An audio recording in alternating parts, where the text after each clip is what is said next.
Halo teman-teman, selamat datang lagi di channel dosen kita. Ini merupakan video kedua tentang statistik penelitian pendidikan.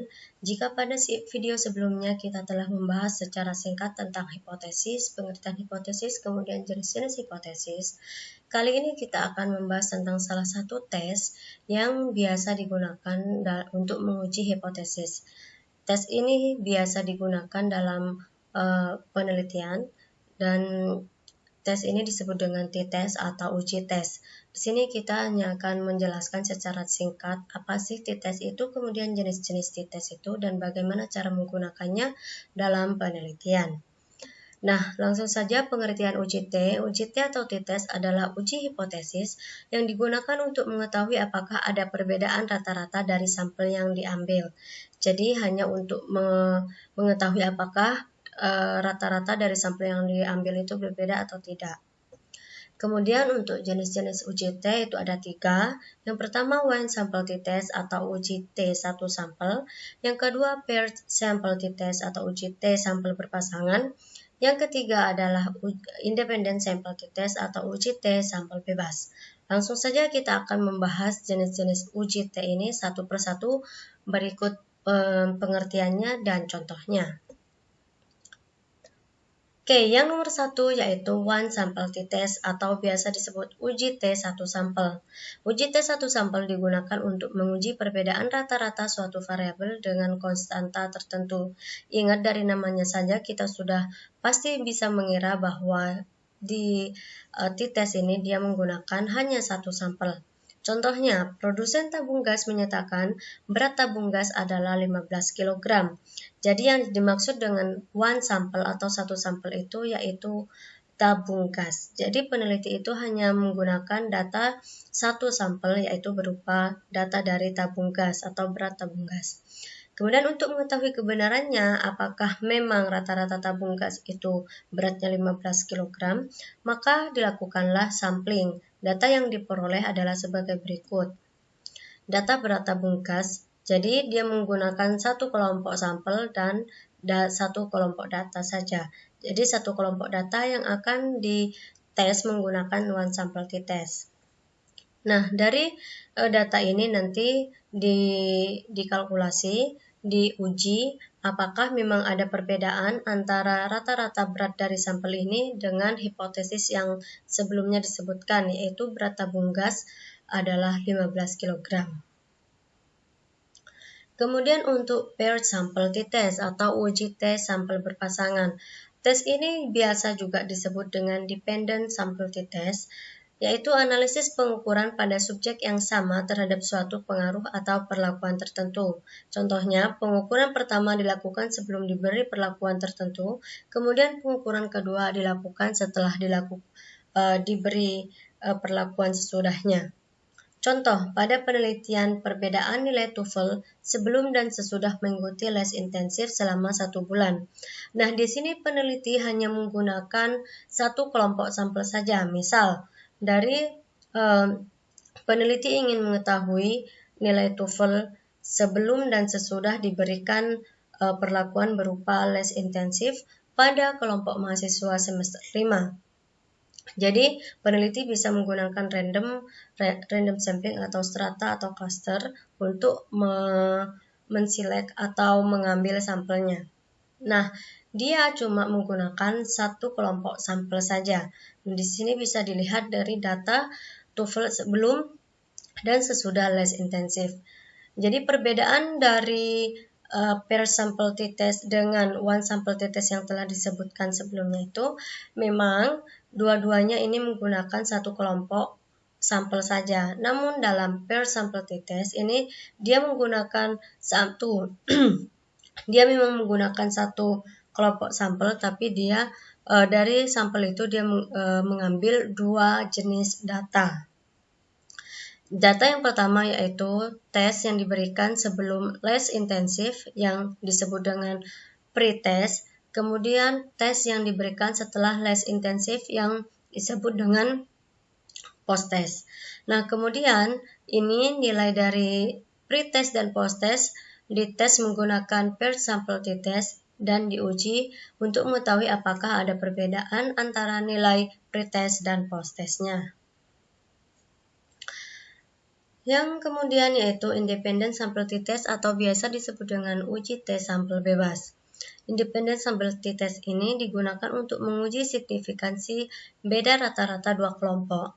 Jadi, peneliti ini menggunakan dua kelompok yang tidak ada kaitannya satu sama lain. Contoh, seorang peneliti ingin mengetahui pengaruh metode A pada sebuah kelompok, kemudian membandingkannya dengan kelompok kontrol yang tidak diberi metode A. Jadi dari contoh di sini, ini ada data nilai kelompok eksperimen dan kelompok kontrol. Jadi peneliti menggunakan dua kelompok sampel. Sampel yang pertama yaitu disebut dengan kelompok eksperimen.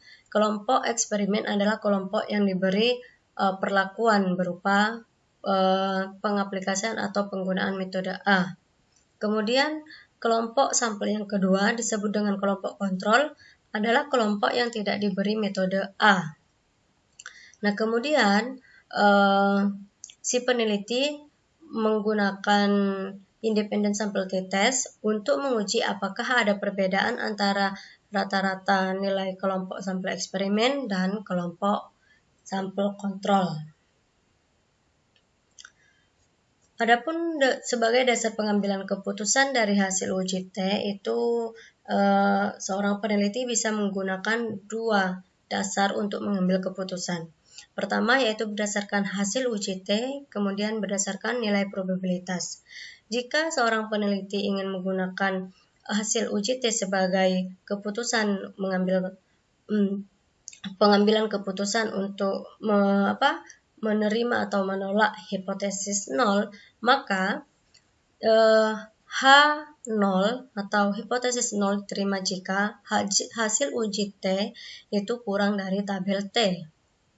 Kemudian H0 ditolak jika hasil uji T lebih besar dari tabel T, yang artinya hipotesis alternatifnya diterima. Kemudian jika seorang peneliti ingin menggunakan nilai probabilitas sebagai dasar pengambilan keputusannya, maka H0 diterima jika nilai probabilitasnya di atas 0,05. Nah, ini 0,5 ini biasa memang digunakan dalam penelitian pendidikan. Kemudian H0 ditolak jika nilai probabilitasnya kurang dari 0,05, yang artinya hipotesis alternatifnya diterima. Baik, di sini saya akan memberikan contoh cara membaca hasil uji T dari SPSS. Mengapa SPSS? Karena SPSS ini merupakan salah satu software yang banyak digunakan untuk t-test dalam penelitian. Nah, di sini diketahui bahwa nilai Agus itu 75. Maka dari itu, si peneliti merumuskan masalah penelitian yang berbunyi apakah nilai Agus sama dengan nilai temannya. Dari masalah penelitian itu, si peneliti merumuskan dua hipotesis.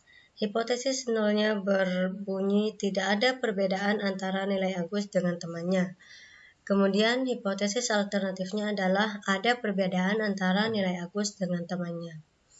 Nah, kemudian si peneliti menggunakan 31 nilai teman Agus, yang ini N ini adalah individu atau nilai siswa yang dimasukkan ke dalam atau nilainya yang diinput ke SPSS. Kemudian didapatkanlah rata-rata atau min 65,13. Nah, min ini akan diuji apakah ada perbedaan antara nilai Agus dengan rata-rata nilai temannya.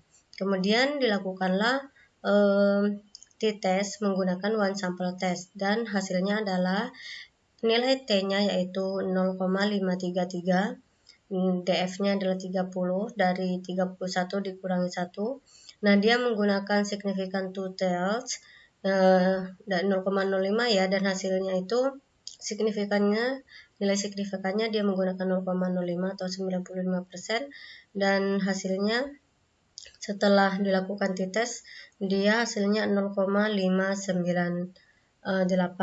Nah, bagaimana cara membaca hasil dari tabel ini? Nah, di sini pertama yaitu jika peneliti itu mau menggunakan nilai T sebagai sebagai acuan atau dasar untuk menentukan apakah dia akan menerima atau menolak hipotesis, maka dia harus mencocokkan hasil T yang tadi itu dengan tabel T. Nah, dia akan menggunakan two tails, kemudian DF-nya adalah 30. Tadi 30 itu didapat dari sampel atau N, jumlah N, 31 dikurangi 1. Nah, langsung total, kemudian DF-nya 30 didapat 2,049. Ini adalah nilai T tabelnya. Dan dari itu kita dapat menyimpulkan dari hasil SPSS itu kita dapat menyimpulkan bahwa yang pertama berdasarkan hasil uji T, yaitu hasil uji T diketahui bahwa kurang dari tabel T. Hasil uji T yang didapat yaitu 0,533 atau kurang dari tabel T yaitu 2,042. Maka H0 diterima. Berarti tidak ada perbedaan antara nilai Agus dengan nilai temannya. Kemudian berdasarkan nilai probabilitas yaitu didapat bahwa nilai probabilitasnya itu di atas 0,05 yaitu 0,598. Nah, maka itu HO-nya diterima, H0-nya diterima atau hipotesis 0-nya diterima. Jika digambarkan dalam dalam suatu diagram, nah ini di sini dia adalah daerah H0 diterima.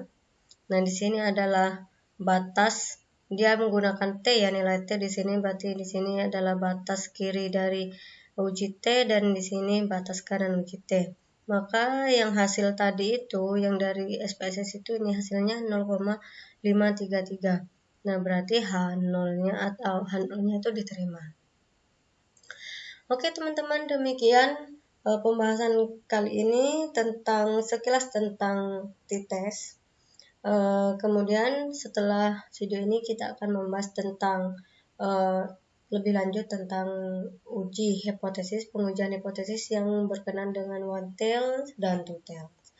Demikian, terima kasih telah mengikuti video ini. Semoga video ini bermanfaat. Jika teman-teman merasa bahwa video ini bermanfaat, silakan klik like, subscribe. Bye bye.